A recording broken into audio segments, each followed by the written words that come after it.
Hello, everyone, and welcome to the final session of day one of Mastermind Live 2022. I'm joined by Adam Brown, a good friend to the Art of Procurement community, who is currently the lead for transforming and digitizing source to pay at AP Moller Maersk. So, hello, Adam, how are you? Hi, Kelly. I am very, very well, thank you. I am unexpectedly in Copenhagen today, but it's lovely to see you. Well, if I had $1 for every time I was unexpectedly in Copenhagen, I would have no dollars, but it's a good place to start. I know you're going to be comfortable with all of the different questions and comments and everything that come in from the audience. And so, audience, that call is for you. Make sure that as we go through today's session, you're adding in questions, thoughts, comments, and reactions right into that box that's down underneath this video.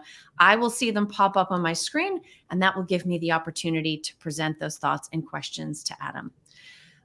So Adam, before we get started into today's topic, we've spoken to you from some different roles. So if you wouldn't mind, just bring us all up to date with where you are professionally and what your focus is today. Yeah, absolutely. Well, after the absolutely fantastic and wonderful time that we had with BT and at BT Sourced, it was then on to the next adventure, which is working for Maersk. I've been here now for about 6 months or so, and I thought working at BT and doing BT Sourced was a once in a lifetime opportunity to do a transformation of that scale, but I cannot believe my luck, if I'm honest, that I find myself here at Maersk with, again, an opportunity to do that full end-to-end digital transformation of a procurement function, which is absolutely wonderful in a completely different industry and at a completely different scale. But it's fantastic nonetheless. So let's build on that enthusiasm and talk about what this moment is for procurement. We certainly find ourselves in the spotlight, especially with Maersk's role in supply chain. You've got sort of dueling spotlights focused on you. What is sort of the opportunity right now, especially around digital transformation? That kind of feeds into the reason for where this session came from, and it was in a conversation that I had with Phil a while ago after I took on this new role, and I'd been in here for a couple of months, and was just speaking with Phil and reflecting upon the differences of the industry that I find myself in now and the different constructs of the way that different organizations go about their different transformations. And so what we have here at Maersk is a very, very technologically defined and driven company, to the extent that it's no longer just the ability to buy some third-party software and deploy it, but I have such an incredible scope as well to not just buy stuff and deploy and to integrate it, but also where there's gaps to build things from scratch purely for procurement. And that goes into the construct of how Maersk is operating, with the idea of creating platforms. And the platforms are effectively technology divisions that support a function of the business, directly support the function of the business, with that single threaded ability to just deliver and focus in one area. And so I run the technology engineering, if you like, the tech side of the procurement platform. So our mission to digitize the procurement platform, and having the remit to not just look into what third-party solutions are appropriate, but also where there's gaps to be able to build stuff ourselves. And to that end, I find myself for the first time hiring engineers, hiring software engineers and data engineers and data scientists, scrum masters, so full development teams as well, which is really, really exciting. One of the things that we've heard about in a lot of the sessions today is the connection between what procurement's responsible for, what procurement is able to deliver, and sort of the overarching corporate culture that we're working inside of and aligning with. And you've talked about the freedoms that you have and the license that you have to hire people and drive change.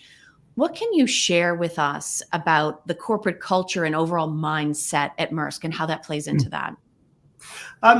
The whole company is shifting into a technology company. So you hear this from a lot of organizations in recent times, is to be a tech company that does procurement, or a tech company that is an integrator of logistics.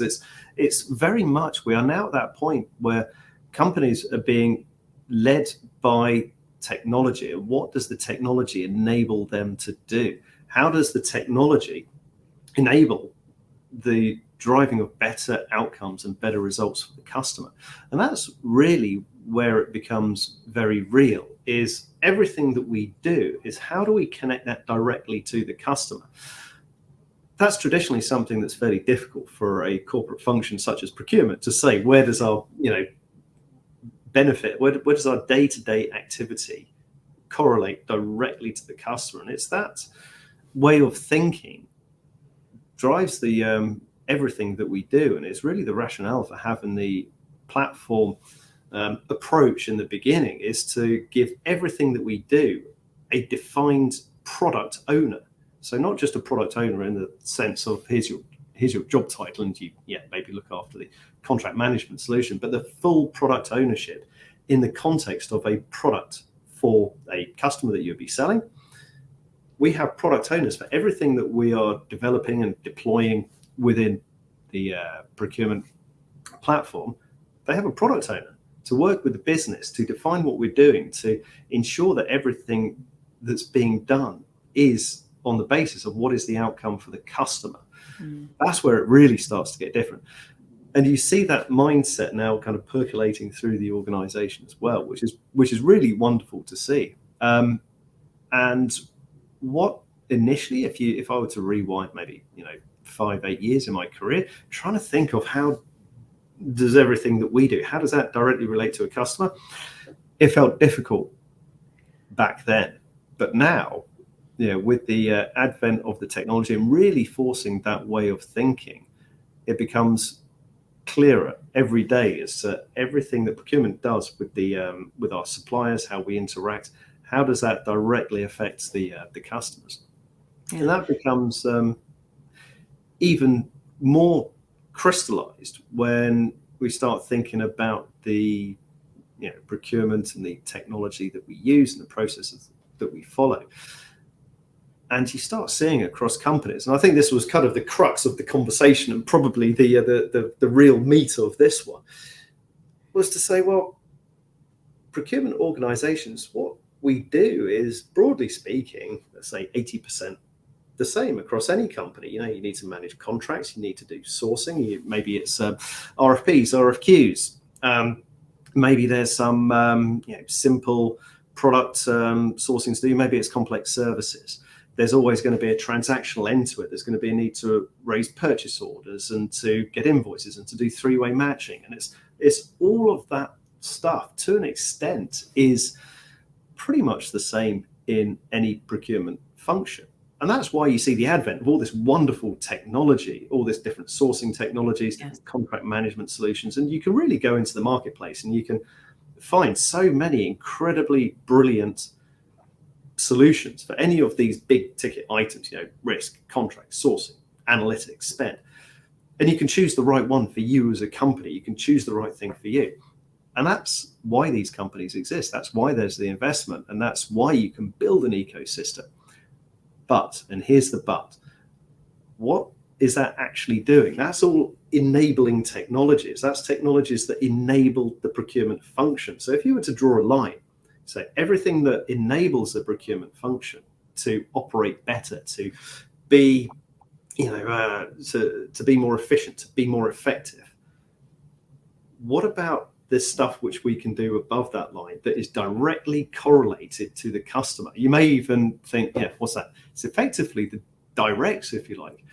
What technology can we do? Can we deploy above that line, which is benefiting the business, that is really driving that the wonderful experience to the customers, that's enabling the business to better serve the customers? that's that extra bit, and that's the stuff which you tend not to find off the shelf, and that's the bit that to solve for and to engineer. So yeah, that's the really exciting stuff that we're up to. Yeah. Now, you've talked about both platform as well as ecosystem and what all of that makes possible. So maybe just one quick clarification for people listening in. Between what you're buying and bringing in and what you're able to build for yourself, are you looking at building out a specialized ecosystem where things are integrated for the sake of what they accomplish in combination? Or is it truly about building one solid platform that sort of does everything on its own? Well, it is. Like all things, it's never that simple. It's always Yeah. going to be an element of more complexity. In these sort of big multinational corporates where we have, 80, 100,000 employees, and when you're across all of these countries, there's always big different lines of business as big corporate entities who do different things. And the same holds true in any big organization. There's these huge, big functional elements of the overall business. And so they are going to have slightly differing requirements.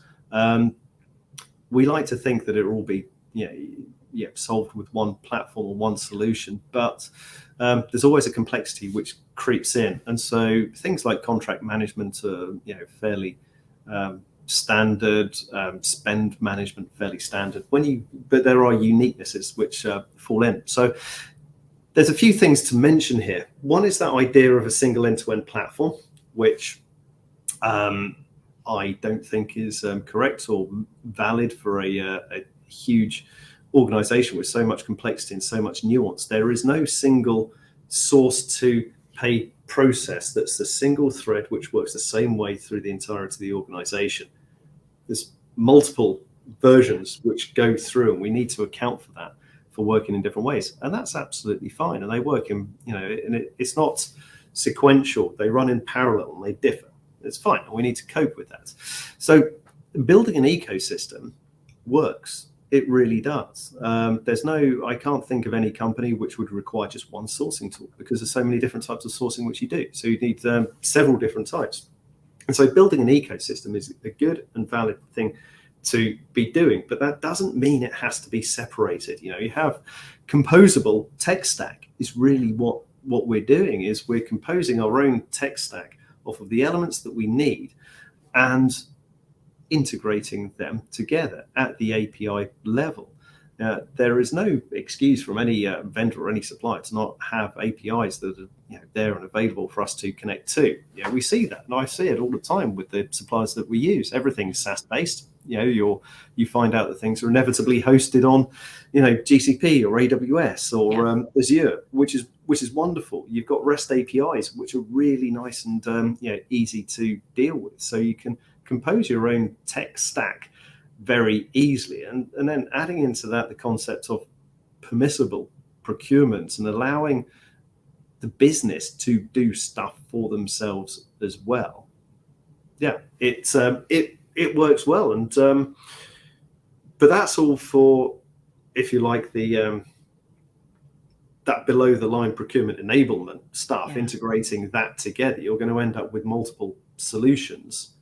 Integrate them together, APIs, but above the line, that bespoke stuff, because that's really hitting the points of the specific things that we are selling and enabling the business to sell better.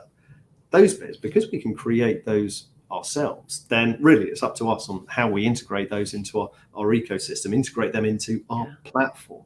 And that's why it's called a platform. It's we are creating that for ourselves. Yeah. Now, we've already had a couple of great questions come in. So, reminder to everybody watching and listening in, put in your questions and thoughts. But Adam, let me pose a couple of these questions to you. Does having the ability to build your own procurement tech, has that changed your view on how commercially available procurement tech should work? I would, well, you do sort of think, wouldn't it be an absolute nirvana if you could just download everything from some mystical procurement app tech store that's seamlessly integrated with itself, and you didn't have to go to any effort? That would be a wonderful thing, but of course that's not going to happen. Does it change my perspective on how things should work together? No. Does it bring into sharper focus what the user experience is? Absolutely. And that's critical. It's one thing to say that whatever you're building is so beautifully intuitive that you don't necessarily need heavyweight change control or heavyweight education.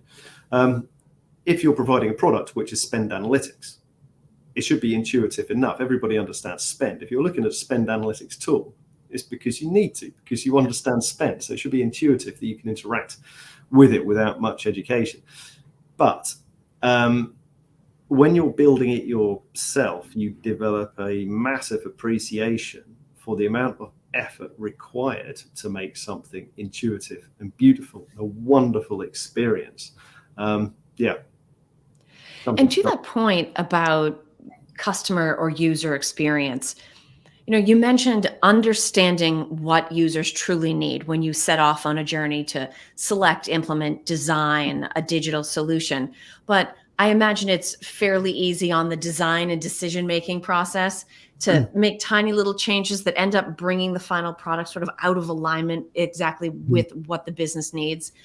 Do you have a technique or an approach that allows you to make sure that as you go on the implementation journey, on the development journey, that you're staying aligned with the customer or user experience that you had set out in your vision at the beginning?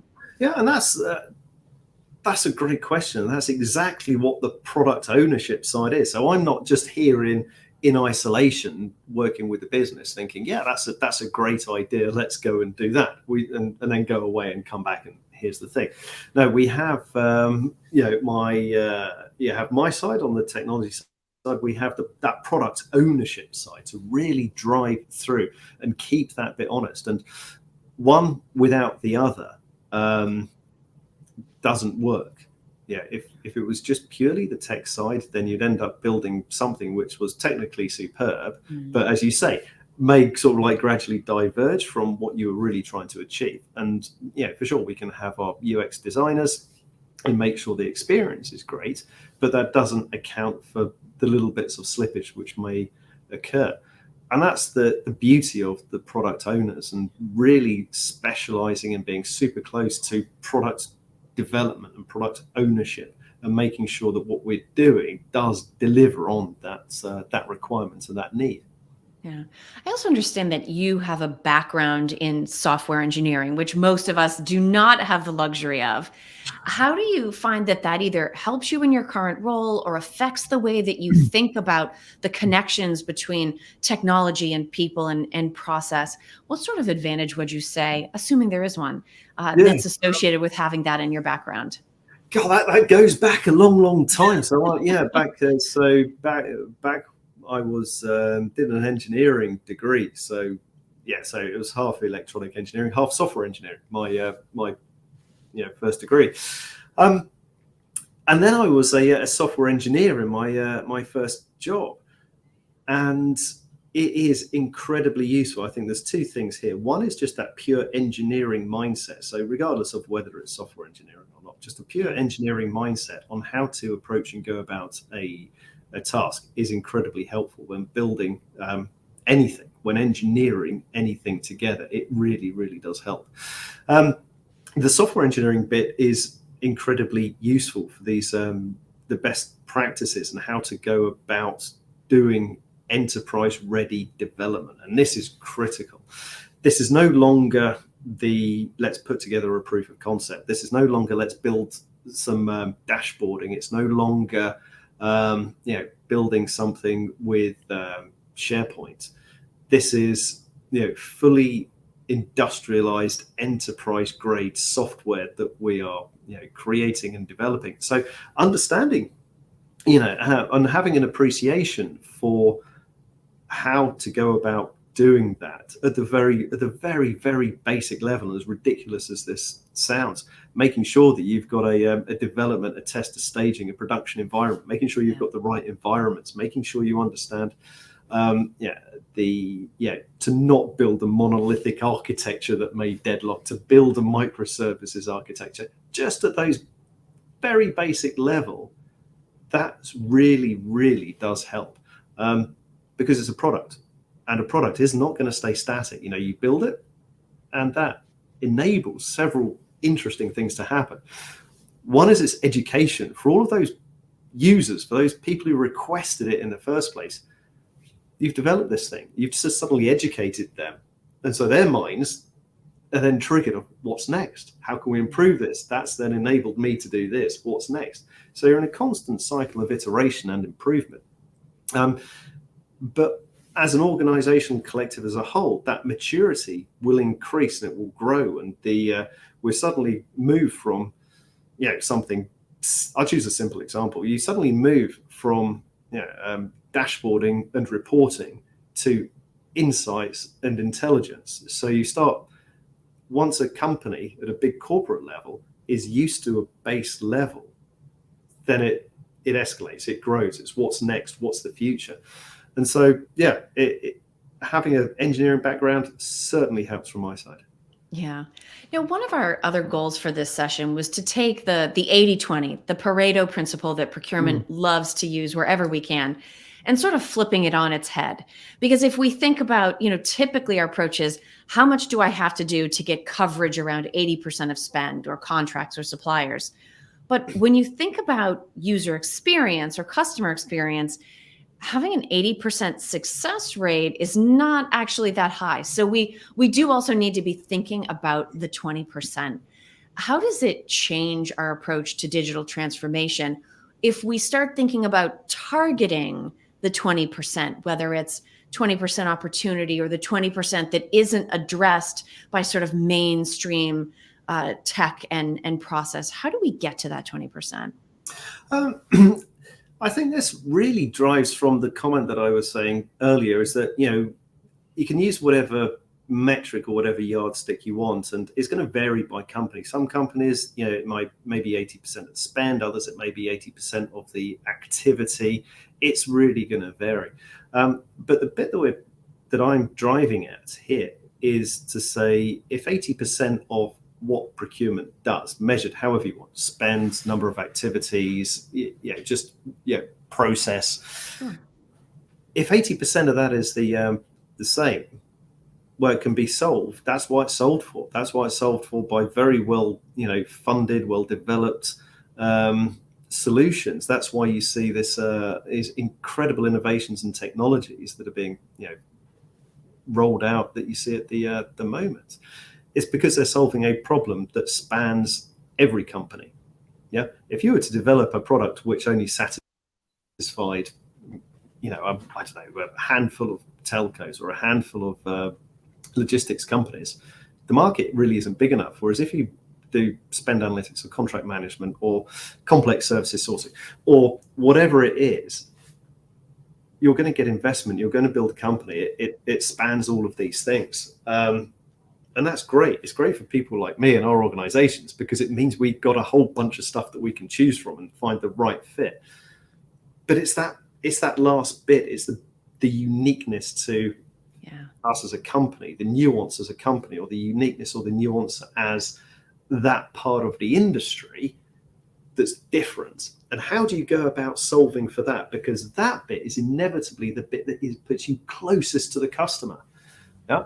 And procurement have been, to steal a phrase from a good friend at a previous company, if procurement are the salespeople of the bottom line, we've been doing that for ages. We solve for that. We know that side of it. The customer side is the bit that we're a little bit more distant from.